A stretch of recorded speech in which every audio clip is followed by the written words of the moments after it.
Income tax declaration સ્કીમમાં સૌથી મોટા કાળા નાણાંના ખેલનો કાળા કુબેર મહેશ શાહનો લેટેસ્ટ ફોટો સંદેશ ન્યૂઝ પાસે સામે આવ્યો છે.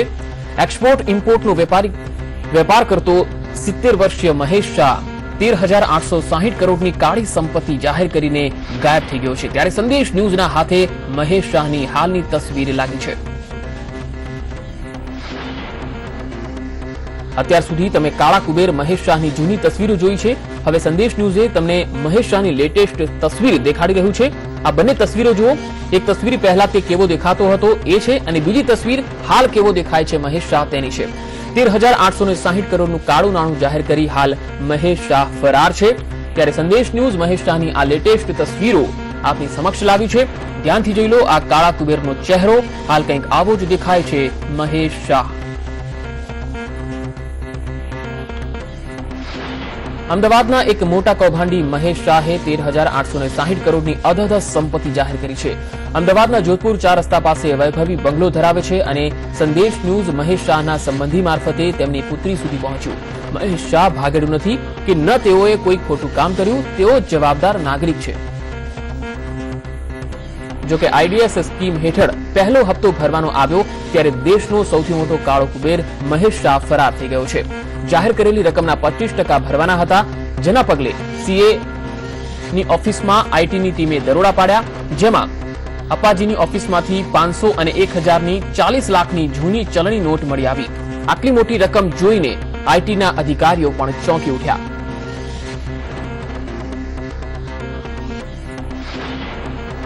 કાળા ધનકુબેર મહેશ શાહના સીએ અપાજી અગાઉથી કાળા નાણાંના માલિકને જાણતા હોવાની આશંકા સેવાઈ રહી છે, જેને લઈને અપાજીના વિવિધ બેંકોના 6 જેટલા લોકરને સીલ કરવામાં આવ્યા છે અને સીએને ત્યાંથી મોટી માત્રામાં હિસાબી દસ્તાવેજો તેમજ ડિજિટલ સ્વરૂપમાં બેનામી હિસાબો પણ ઝડપી પાડવામાં આવ્યા છે.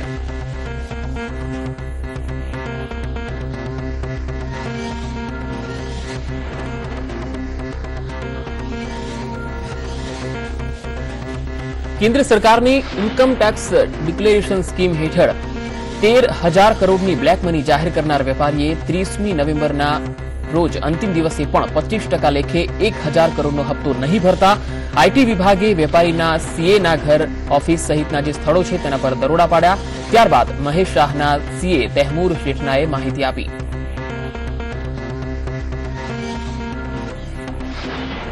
હતો 30મી સપ્ટેમ્બર 13,860 કરોડ એને કંઈક પોતે બધા એસ્ટિમેટ કર્યું, બધા જુદા જુદા ફિગરો મૂકીને અને મને કહું કે આ રીતે મારા કંઈક 13,860 થશે ટોટલ. હવે એને કેશમાં ડિક્લેર કર્યો. ડિક્લેર કરશે, કોઈ એસેટ નથી ડિક્લેર કરી. કેશ એટલે કેશ અને બેંક બંને આવી જાય, એટલે એવું એને ડિક્લેર કર્યું.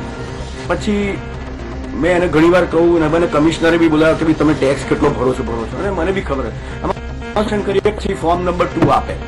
એટલે ફોર્મ નંબર 2 એટલે શું કે ઇન્કમ ટેક્સે એક્સેપ્ટ કર્યું છે કે તમારું ડિક્લેરેશન પ્રોપર છે. એટલે એને મને ફોર્મ નંબર 2 આપ્યું ઇન્કમ ટેક્સમાંથી 14મી ઓક્ટોબરે.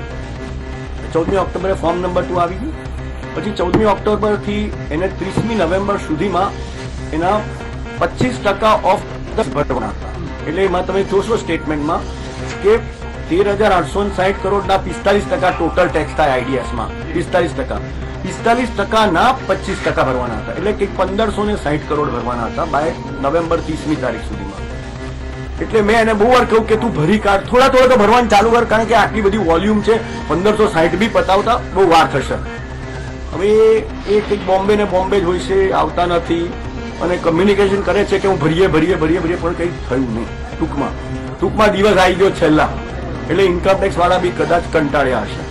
એટલે ઇન્કમટેક્સ વાળાએ શું કર્યું, એક ઓર્ડર પાસ કર્યો અને 28મી નવેમ્બરે જે અમને ફોર્મ 2 આપેલું એને રદ કરી નાખ્યું. અને એ બી લખેલું છે આની અંદર, ઇંગ્લિશમાં લખ્યું છે પણ કારણ કે અને એમાં એને ફોર્મ 2 રદ કરી નાખ્યું 28મી નવેમ્બરે. અને અમને ઓર્ડર આપ્યો 193 સેક્શનમાં અને જે અમને મળ્યો સાંજના 8 વાગે. અહીંયા સર્વ કર્યો મારી ઓફિસમાં. મને સર્વ કર્યો 8 વાગે, કારણ કે મારું નામ અંદર લખેલું હતું કે મેં ગયેલું એમની જોડેલું. મેં એ ખબર હતું કે હું ચાર્ટર્ડ એકાઉન્ટન્ટ છું. પછી 8મી તારીખ સર્વ કર્યો અને સવારના 7:30 વાગે સર્ચ કરીએ લોકોએ અમારે ત્યાં. મારા ઘરે પણ સર્ચ કરી, એમની ઉપર બી સર્ચ તો છે જ. એટલે એમને પોતાનું સ્ટેટમેન્ટ તો આપ્યું જ નથી, એ તો આવેલા જ નહીં, હાજર જ નહોતા સર્ચમાં. એટલે એમને જ્યારે બી આપવાનું આવશે ત્યારે he will give the statement અને પછી એ કાર્યવાહી કરશે. હા, બધા નંબર એમની પાસે છે, બધા નંબર એમની પાસે છે. એમને જે કાર્યવાહી કરવી હશે એ યોગ્ય કાર્યવાહી કરશે. એમના બી સર્ચ હતી જ ને, એમના ઘરે પણ આ ભાઈના ઘરે સર્ચ હતી, એમના બધા રિલેટિવોને ત્યાં બી સર્ચ હતી, એમના ફ્રેન્ડ્સને ત્યાં બી સર્ચ હતી, બધાને હતી. એટલે ઇન્કમટેક્સ પોતાની કાર્યવાહી કરશે. ઇન્કમટેક્સના લોકો બહુ શાર્પ છે અને આજકાલ એ લોકો બધા ઇલેક્ટ્રોનિકનું એટલું બધું પાવરફુલ છે સિસ્ટમનું કે મારે ત્યાં બી આવેલા બધા બહુ ઇન્ટેલિજન્ટ છે. છેલ્લી તારીખ હા સંપર્કમાં હતા. એ તો કે હું ભરું છું ક્યાં કરે રોજ. એ તો એવું જ કે આપણે રોજ ભરી જ દેવાના છે, ભરી જ દેવાના છે. પણ આપણે તો શું છે, પૈસા હાથમાં આવે કે બેંક બેલેન્સ હોય તો આપણે બિલીવ કરી શકીએ. ના, હમણાં એ મારા સંપર્કમાં નથી, એ નથી મારો ફોન ઉપાડતા નથી, ફોન નથી ઉપાડતા, ફોન સ્વિચ ઓફ. 2-3 નંબર છે, બધા સ્વિચ ઓફ. અમે અમારી ડ્યુટી કરી છે, અમે તો ઇન્કમટેક્સની હેલ્પ કરવાની ટ્રાય કરી છે. આમાં ઇન્કમટેક્સના આટલો મોટો લાભ થાય એ સૌથી મોટી વસ્તુ છે.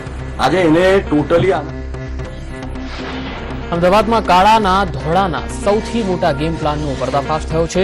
આંખો પહોળી થઈ જાય એટલી ચોંકાવનારી રકમ એક કાળા કુબેરે જાહેર તો કરી, પરંતુ જ્યારે હપ્તો ભરવાનો આવ્યો ત્યારે તે ગાયબ થઈ ગયો. અને જેના માધ્યમથી આ કાળા માલેતુજારે પોતાની કાળી કમાણીને IDS હેઠળ જાહેર કરી હતી, તે CA પણ આવી ગયા છે કાયદાના સકંજામાં. કારણ કે અપાજીની ઓફિસમાંથી પણ 40 લાખની જૂની નોટ મળી આવી છે.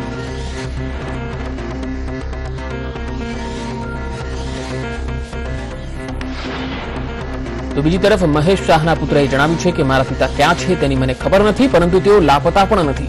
મારા પિતા શું કરે છે તે અમને નથી ખબર. તેઓ છેલ્લા 1 સપ્તાહથી ઘરે આવ્યા નથી. અમારું મુંબઈમાં કોઈ મકાન નથી, માત્ર અમદાવાદમાં એક મકાન છે. મોતનીશે એક વધુમાં જણાવ્યું હતું કે તે બેરોજગાર છે અને પોતાની કેન્સરગ્રસ્ત માતાની સેવા કરે છે.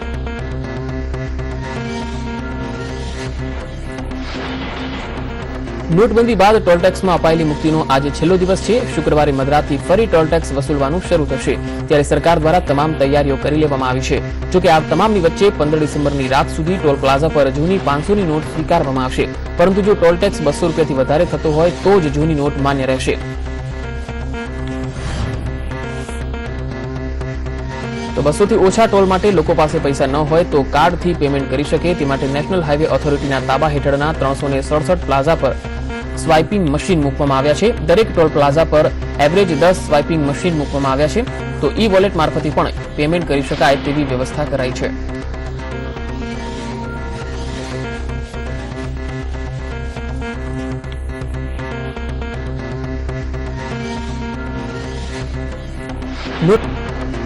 વડોદરામાં 1.71 લાખની રોકડ અને 35 કોરા ચેકની લૂંટના પ્રકરણમાં પોલીસે પ્રેમિકાની ધરપકડ કરી લીધી છે. લૂંટ ચલાવવા આ બંટી બબલીએ સ્પેશિયલ 26 ફિલ્મની થીમ અપનાવી ઇન્કમટેક્સ ઓફિસરનો સ્વાંગ રચ્યો. વડોદરાની MS યુનિવર્સિટીની ફાઇન આર્ટ્સની ભૂતપૂર્વ વિદ્યાર્થીની સૂચિ મહેતુએ બોગસ ઇન્કમટેક્સ ઓફિસર બની અને પ્રેમી દેવર્ષિ ઇન્કમટેક્સના ઓફિસર બનીને આસિસ્ટન્ટ બન્યો.